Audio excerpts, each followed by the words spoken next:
Well, good morning. Days with Jordan the Lion. Oh my gosh.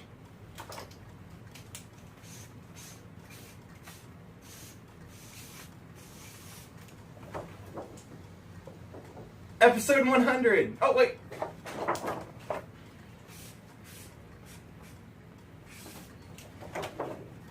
Episode 100. We made it. Holy cow. Hello, friends, and welcome to Escaping the Mouse with your host, me, Breck Roll. All right, it's my 100th episode today, and I decided to go out and pull this bad boy out of the storage locker so I could show you, just so in case you ever wondered what happened to that. Yeah, that ended up over here. I talked to Jordan about this a couple weeks ago, and we thought it'd be kind of funny to have this thing be part of two different vloggers' 100th episode. So what I'm going to do today is I am going to retell you the story of how Jordan and I got to know and how we became friends. I know that when we did the video where I was leaving California that last day to come to Texas with him, we did a little bit of an overview on that. But that basically just talked about how we met. It didn't really discuss how we became friends. And so we're going to go really deep into that today. So let's do this. This is going to be great. All right, so the whole story of how I met Jordan, it starts with a band called Guided by Voices. And in honor of that, I'm wearing a Guided by Voices t-shirt today. I was at a Guided by Voices show with a couple of my friends, Matt and Susan, who I've known forever. I knew Susan, literally as a kid. Our families were friends together. Susan had a boyfriend named Matt, and I became friends with Matt. And over the years, Matt really was the one that got me into music.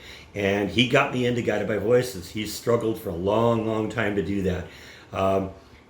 In about the mid-90s, he moved from Southern California. He moved to Hawaii.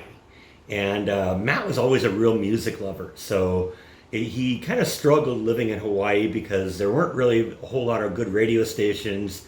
And the internet wasn't really that big of a thing yet. So he started going to a local record store and found a couple of magazines that he liked that kind of featured indie music, and then he'd watch like 120 Minutes on MTV and stuff like that. And this band kept popping up over and over again called Guided by Voices, and he got into them relatively quickly. It was a bit of a struggle for him, but when I would go and visit him after he got into them, it was one big long indoctrination period. The problem with it was that Guided by Voices was the singer of Guided by Voices, a guy named Robert Pollard, was a very prolific musician, even in those days when he was relatively early in his career. And he had just a whole bunch of albums and singles and side projects and stuff like that he was always doing. And when Matt would play stuff for me like that, he would play an album, then he'd move on to the next album, then he'd play another album, he'd play another album by them. It wasn't really ever enough for me to get to know the music. So, despite several trips to Hawaii, he could never really get me into Guided by Voices. But eventually he moved back to California, and then he could work on me full time. And at that point, he was able to turn me into a Guided by Voices fan. Well, I was at one of the Guided by Voices shows in I think it was 2002, and turned out Jordan was there, and he was there with his friend Neil. And Neil had been somebody that had kind of gotten Jordan into a band called The Residents. Now, there is kind of a unwritten rule at rock concerts that if you're going to go to a rock concert, you generally don't go there wearing the t-shirt of the band that you're there to see. The kind of unwritten rule is you try and find a band who you think inspires this particular band. And one of the side projects Bob was doing at that time was called Circus Devils, which was really out there, kind of weird, bizarre music, dissonant music and stuff like that. And it reminded me a lot of a band called The Residents. And so that particular night, I was wearing my Residents t-shirt. I'll put a picture of it on here right now. And apparently Neil, who was also into The Residents and gotten Jordan into The Residents, saw my shirt, and we ended up talking to each other. And I found out that Jordan was in a band called Candyland Riots with Neil. Neil was the drummer, Jordan was the lead guitar and singer. and they were going to do their first concert in a couple weeks, and they asked us if they'd like us if we'd like to come and visit them and come watch the show, and we did. And that was my kind of first exposure with Candyland Riots. The truth is, we kind of met at Matt and Susan's house before the show, and we're actually started debating whether we even really wanted to go, because it'd been a couple weeks, and going out some night to see a band you've never heard of, we were trying to talk ourselves out of it. We didn't actually do it, and I'm glad we didn't, because basically, my whole life changed from that point on. We really loved the music. The music was fantastic, and at that point, I became a fan, and at one point started video recording every one of their shows, or at least every one I could get my camera in. So I've got like some of the only known footage of Candyland Riots back in their heyday. I probably got 8 full concerts that I'll have to release at some point. Maybe I'll put a little bit on here. But as the time went by, we became more and more friends. Now, Jordan found out quite early on that I was the webmaster of a Guided by Voices fan site called guidedbyrobertpollard.com. Matt and I still run that website. But at that point, it was kind of brand new. We've been doing it for a year or two. And Jordan was just starting to get his band going, and he had a website for his band, Candyland Riots. But he had somebody create the website for him initially, and then for some reason, they weren't a part of it anymore, and he couldn't get them to make any changes. So since Jordan knew I was running a website for my Guided by Voices fan site, he asked me if I'd be willing to go in and just make a couple simple changes for him on his. And so he gave me the password, and I logged in and made those simple changes for him, and everything seemed to be fine. Next thing I know, I'm his webmaster, and I'm like their #1 fan. I'm going to all the concerts and all that stuff, and becoming friends with the rest of the band. You got to remember, the band was Jordan and John Madsen. You know him as John Juan. Michael Carlson, of course, who's you've met a few times on Jordan's videos. That was it was Michael's wedding that Jordan went to, where he did his first international trip, and then it was Neil. So anyway, I kind of became friends with the band, started kind of going around with them to all their shows and participating, by recording stuff. At one point, they released one of their later albums called Orange Sash and the President of the Galaxy. And since I was working at a compact disc replicator at the time, it just seemed logical that, we'd make the disc. So I actually ended up doing it. I actually made the master CD. And supervised the whole project, got the discs replicated. We just basically, it was a money saving thing across the board. So I was able to go out and buy the jewel cases in bulk. We went to a printing company and had them print up the printed material, and then we just got the discs in on spindles. And Jordan and John and Michael and I think maybe even Neil. I don't think it was Neil at that point. I think it was one of the later drummers.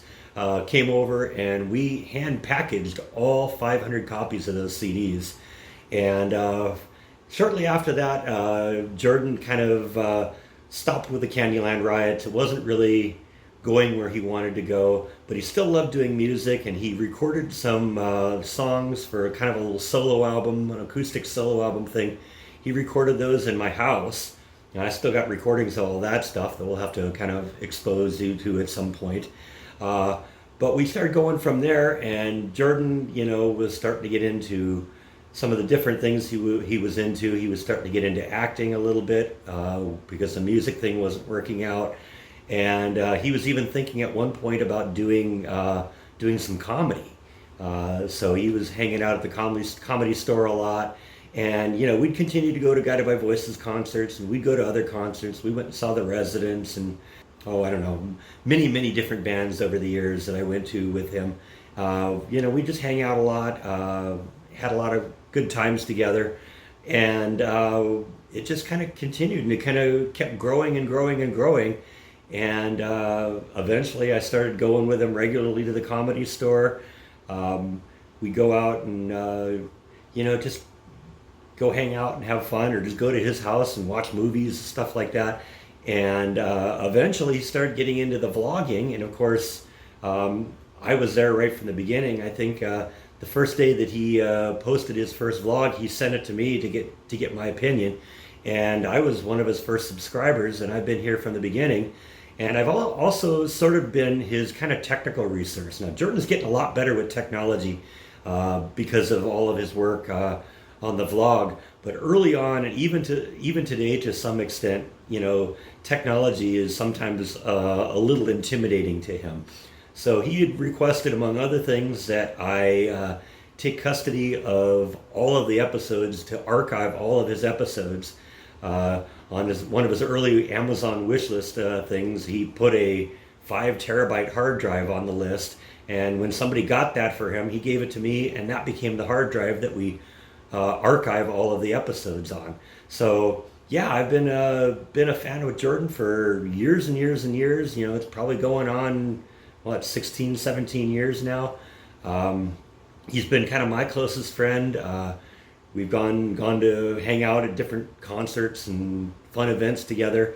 Had a really, really great time doing so, and it's just been a really positive experience for me.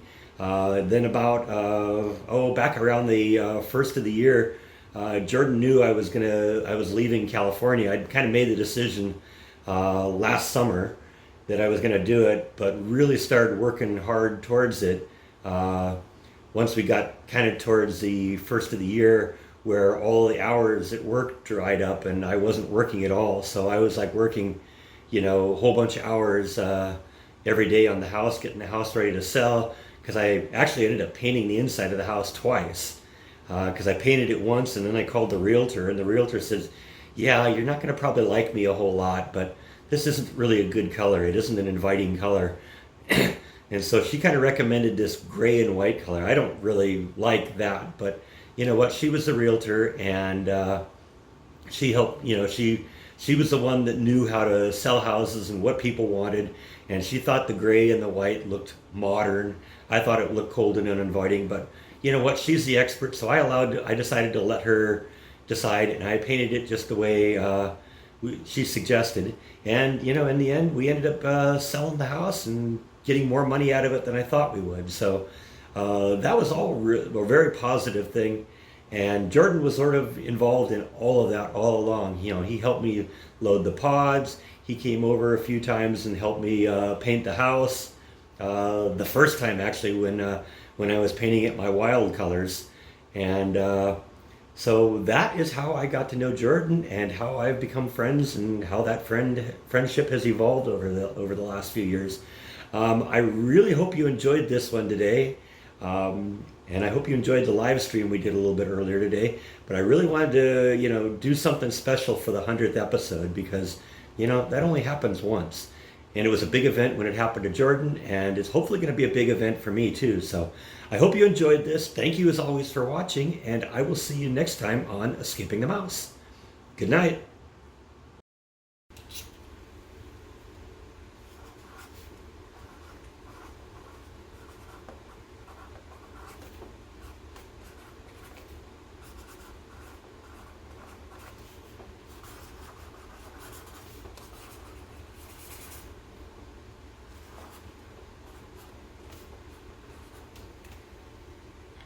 There, now it's official.